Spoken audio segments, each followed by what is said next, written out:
Hello and welcome to episode 5 of the Eurogamer TV show. Coming up this week, we've seen the Wii house, now it's time for Sony's gaming show home, 3 Rooms. And it's Lara Croft's birthday, so we look back on a rollercoaster decade of Tomb Raider. But first, time for a spot of late night Christmas shopping. November the 19th in US, December the 2nd in Japan. And tonight, finally, at the stroke of midnight on December the 8th, UK gamers will get their first taste of Wii.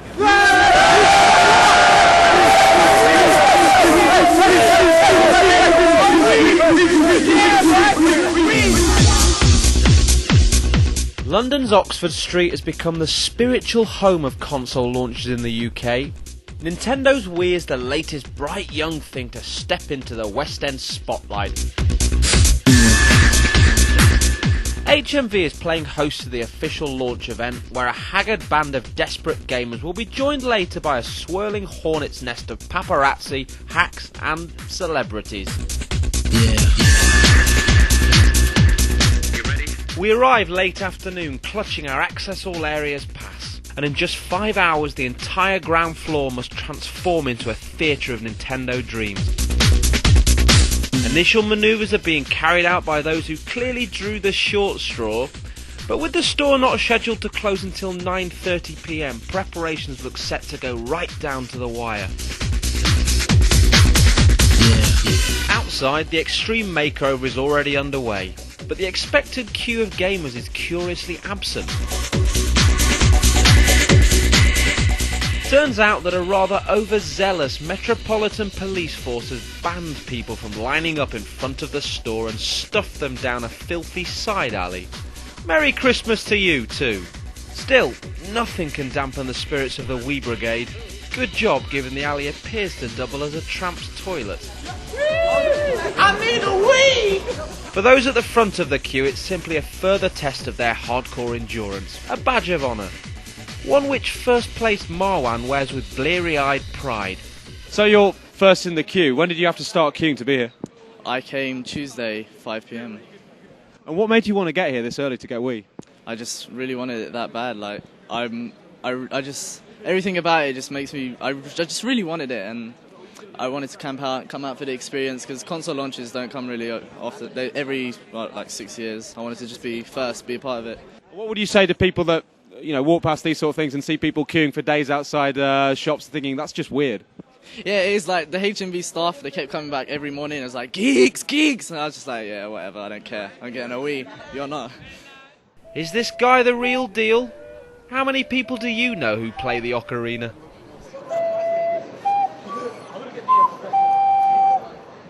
Brilliant. Awesome. Nice one. Good luck. So you're one of the first girls in the queue for Wii. How long have you been here? I came here about 2:30 yesterday afternoon, stayed overnight with everyone, so but I wasn't the first girl, I was like the second girl. So. What made you want to queue up for Wii? Well, basically my boyfriend persuaded me to come along. I thought it'd be fun to see what everyone was doing, basically staying overnight on the London streets. So you've got your girlfriend to queue up with you for Wii, so I must say you're a very lucky man. She begged to come along. I was quite happy to sit in the rain under my umbrella, but she was like, yeah, I'm coming with you. I'm not leaving you alone. You might get mugged, killed, raped, whatever. What is it about Wii you're excited about in particular? It's just a new step in gaming. I mean, everything else is such a sidestep, but this is one step forward. I'm really looking forward to it. Back in store, and with the clock ticking, it's time for lockdown. The last shoppers are ushered out into the bitter winter's night, and as the creaking shutters slam closed, Operation Wii swings into action. Enjoy. The frantic event staff are joined by a gaggle of Nintendo representatives. UK boss David Yarnton anxiously paces the shop floor, keeping a watchful eye over the proceedings. As carpets are laid, lights changed, demo pods installed, crowd control barriers erected, and, if they've any sense, high-tech anti-shoplifting measures implemented. Nintendo UK's Rob Saunders is one of the chief string pullers. Well, it's about 9:15 now. There's about 2 hours to go. It's getting pretty frantic. Media's starting to arrive now. The queue's about 250 deep. It's getting pretty riotous out there. This is probably the most exciting bit, really. It's where it all becomes quite real and things are finally starting to happen. All the stock's being stickered backstage and all ready to be put out on the shelves. So it's pretty much now or never. They are the stock to sell. These ones are the customer orders. That's next. With that done, tell me. Rising tension inside, soaring anticipation outside. Behind the scenes.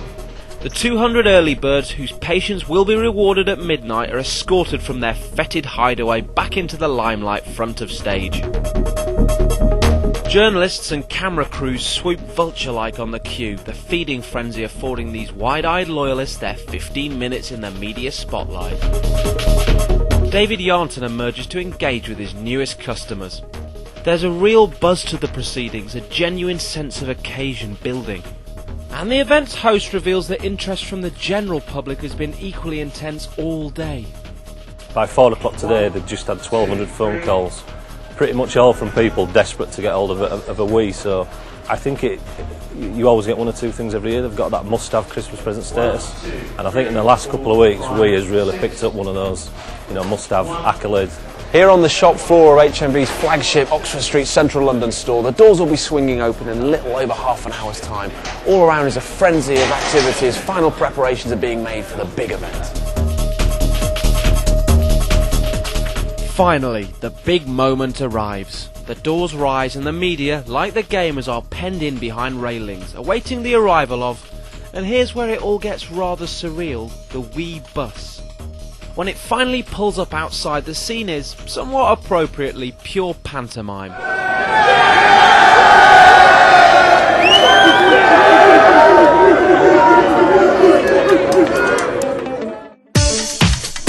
Our pay-per-view personalities for the evening emerge from the vehicle. It's former Wimbledon champion Pat Cash, former Lara Croft model Nell McAndrew, former Arsenal star Ian Wright, and current British boxing hardman Ricky the Hitman Hatton. And yes, they're all wearing matching outfits. Big round of applause for Mr. Ian Wright. How you doing? Once inside, frenzied scenes greet us and we're carried along on a wave of people to the front of the stage. The celebs battle it out with shameless abandon on Wii Sports. Bat Cash predictably tackles tennis and Ricky enters the boxing ring.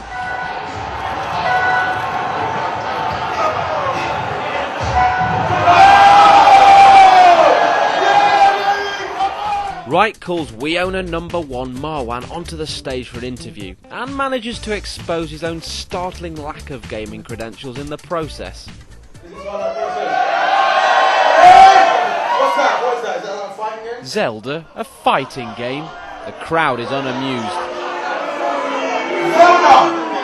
I'm not into it, man. I'm not into it because it can move. I'm not into it. Is that a good game? Such hilarious ignorance of your fee payers' products would be risible on any other occasion. But the fact that none of these famous faces is in any way what you'd call a gamer is actually kind of the point tonight. It really appeals to everyone, so you can imagine everybody at Christmas. You can work off those mince pies, It's actually fun and good for you as well. It is. That's what it's about. It's just having a bit of fun, bit of a laugh, with all your friends and family. I've had a couple of goes at the tennis, so I've sort of a bit of an unfair advantage there.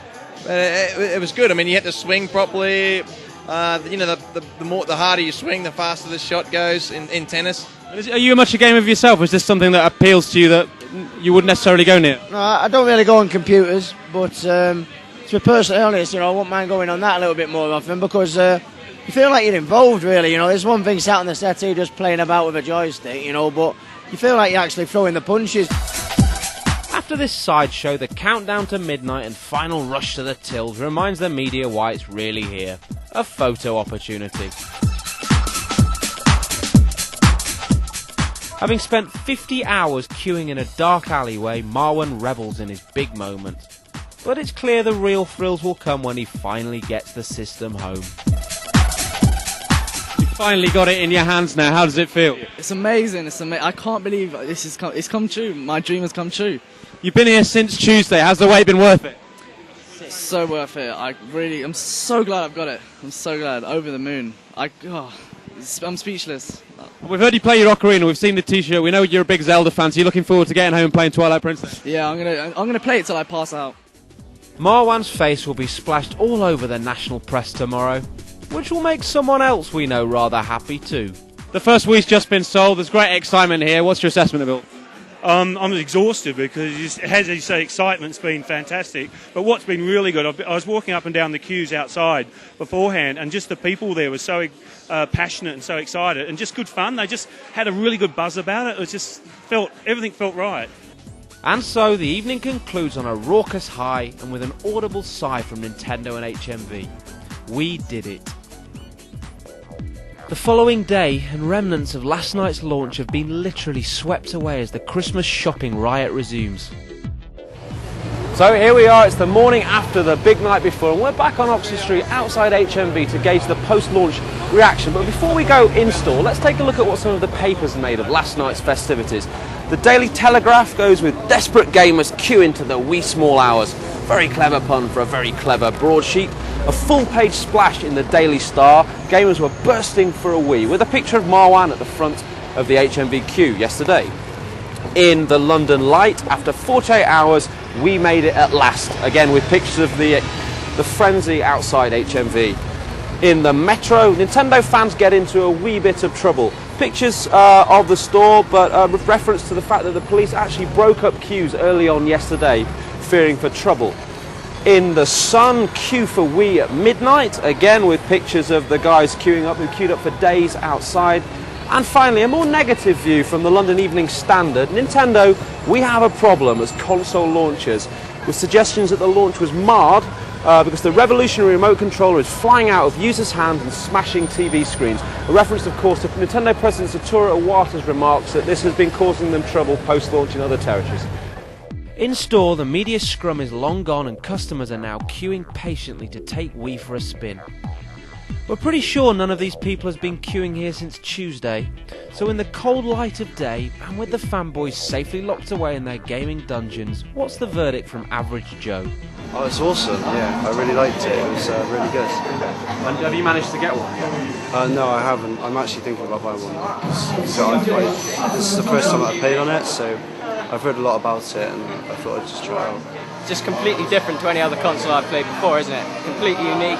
That's always what Nintendo have been doing, isn't it? They've been just making new stuff, and I think it's really good. They're probably going to do much better than the other consoles this time around. Just hope, anyway. Still, there's no chance of buying the console on a whim in here today. Yeah, we sold everything we expected to do on the night. We're helping a few customers that were left over with the orders this morning, but otherwise, gone. Nintendo Wii has left the building at the moment. Delight for those lucky enough to have their pre-orders honoured. But disappointment looms for many who look unlikely to find a free Wii this side of Fat Santa's big day out. A depressingly familiar situation which has eBay opportunists rubbing their hands together with more relish than Gordon Brown on budget day. Well, it may be a sellout, but today across the UK it's still very much about Wii. There's certainly no evidence of PlayStation 3 anywhere for obvious reasons. But does that mean that Sony's simply going to sit on its arse and wait until next March? Well, kind of.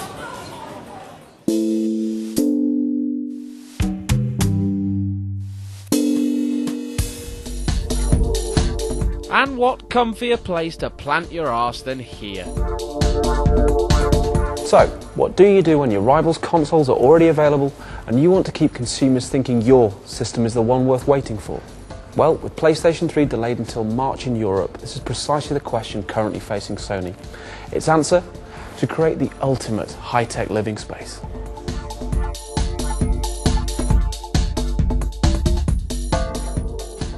The Wii House, as seen in Episode 3, portrayed Nintendo's system as the benchmark in utilitarian, family-friendly entertainment.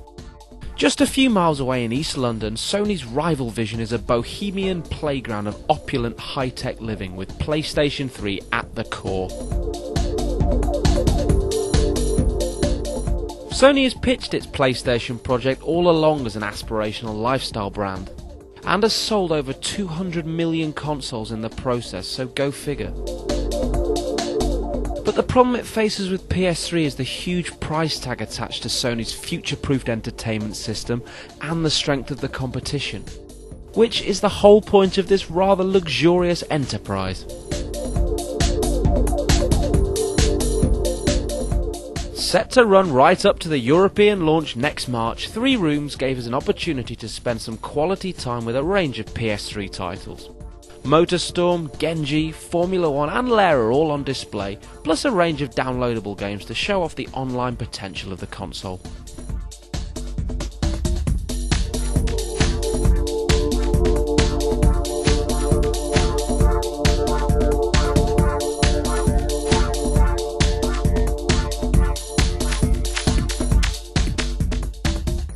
Elsewhere, creative use has been made of PSP with a stunning wall display of active units.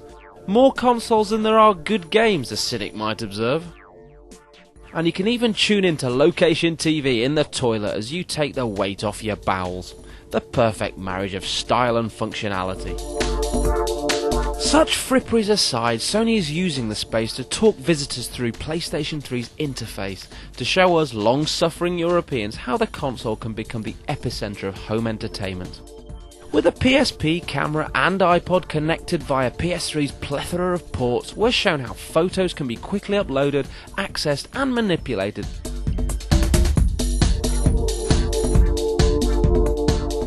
Video playback is obviously a key area. For high-definition movies, one cool option is the ability to make your own thumbnails. Sony's resident feature preacher Hugo talks us through it. So you go into your film, you find a spot that you like, go to change icon, say yes. From that point, PS3 fast forwards 15 seconds, does its own thumbnail.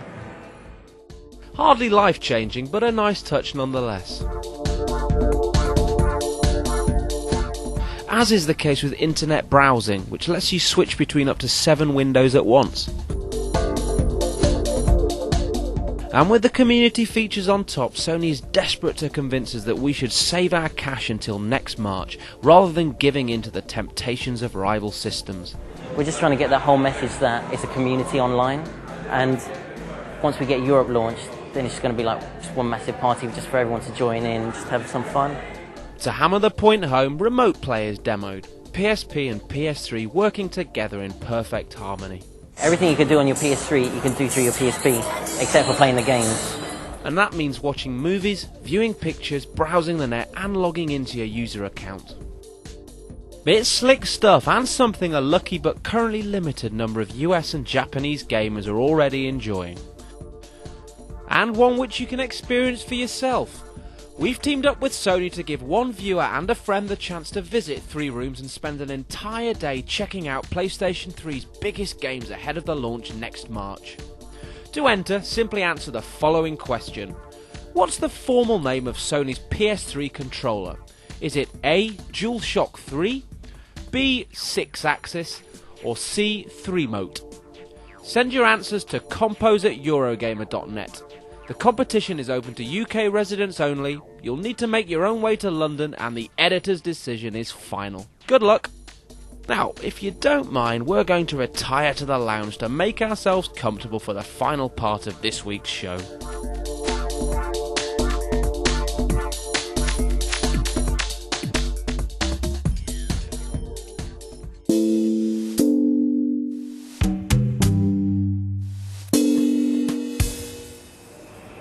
Lara Croft, would you believe it, is 10 years old this year, which really does prove once and for all that we're a bunch of filthy old men. Anyway, we're here at the Game On exhibition at London's Science Museum to help share in the birthday celebrations of gaming's favourite pin-up.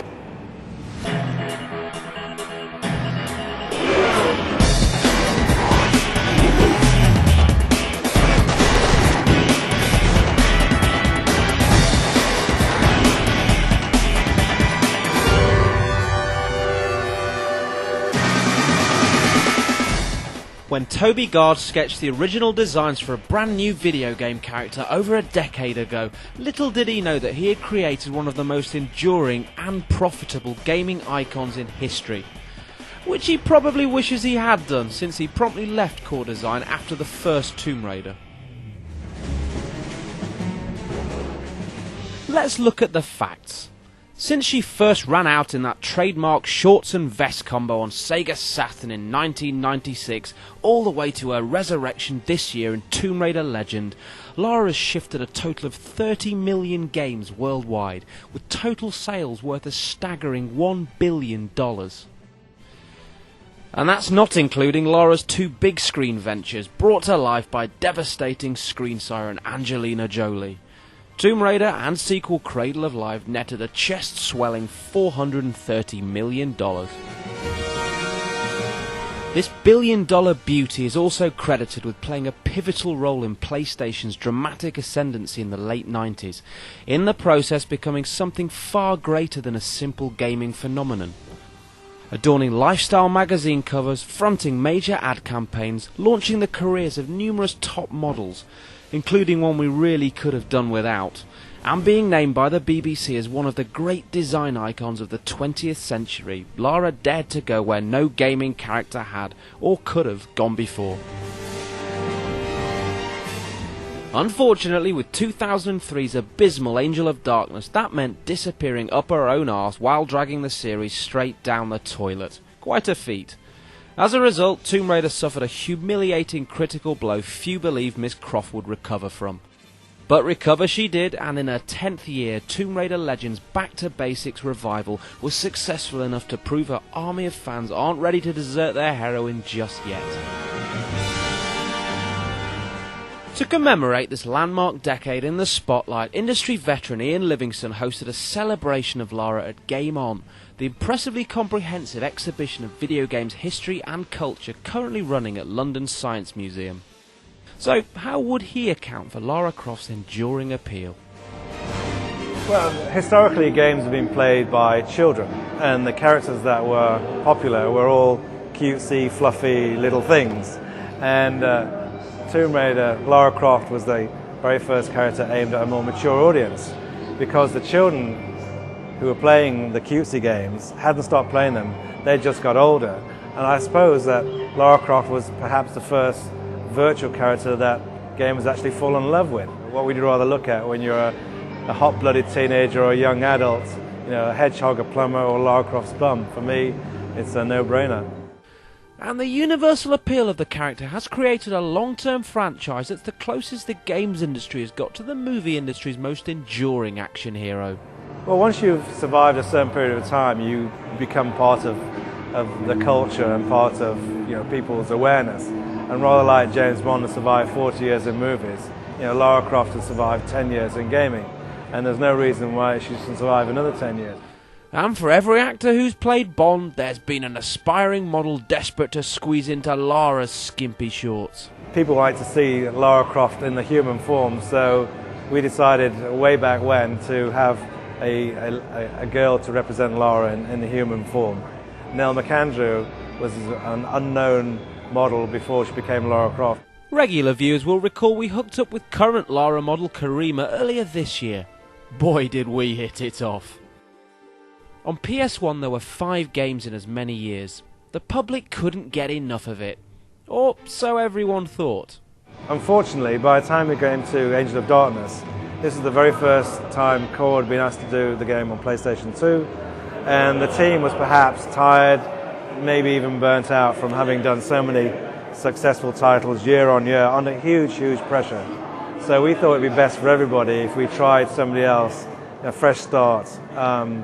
And so it was a very tough decision to move the development away from Core, but I think it proved a successful thing to do and the right decision to make, because Angel of Darkness wasn't the game it should have been. There was problems with the camera, problems with the control, and suddenly Lara was running around empty streets of Paris rather than doing what she should be doing, which is exploring tombs and finding treasure and artifacts, doing what Lara does best and what people actually enjoy doing. Under the steadying influence of Crystal Dynamics, and with Toby Gard back on board, Legend has recaptured the essence of what it is to be Lara Croft. So, now to the future. A proper next-gen game is in the works. I've seen some of the models for the in-game models, and I mean, it's just like watching television. It's just, she looks absolutely... If you felt you were in love with Lara Croft previously, you ain't seen nothing yet. You'll be drooling when you see the new Lara as she appears in the next iteration. And a third movie is also in the offing. It's a possibility. I've been talking to Paramount, and they've agreed to assign a scriptwriter. That's nowhere near a green light process, but it's a very healthy start to have a scriptwriter, which they're going to pay a serious amount of money to write the first script. But before all of that, there's Tomb Raider the 10th anniversary game on the way next year, with a full unveiling due very, very soon indeed. So having survived her career-threatening blip just about, Miss Croft, it seems, is back for good. So, as we say happy birthday Lara, let's relive some classic moments from 10 years of Tomb Raider.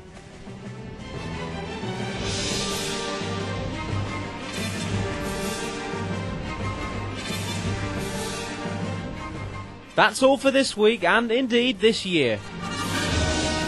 Thanks as always for watching, and we'll see you in 2007 for more big name interviews, more stupid outfits, and, unless he's arrested over the holiday season, lots more of this. Merry Christmas.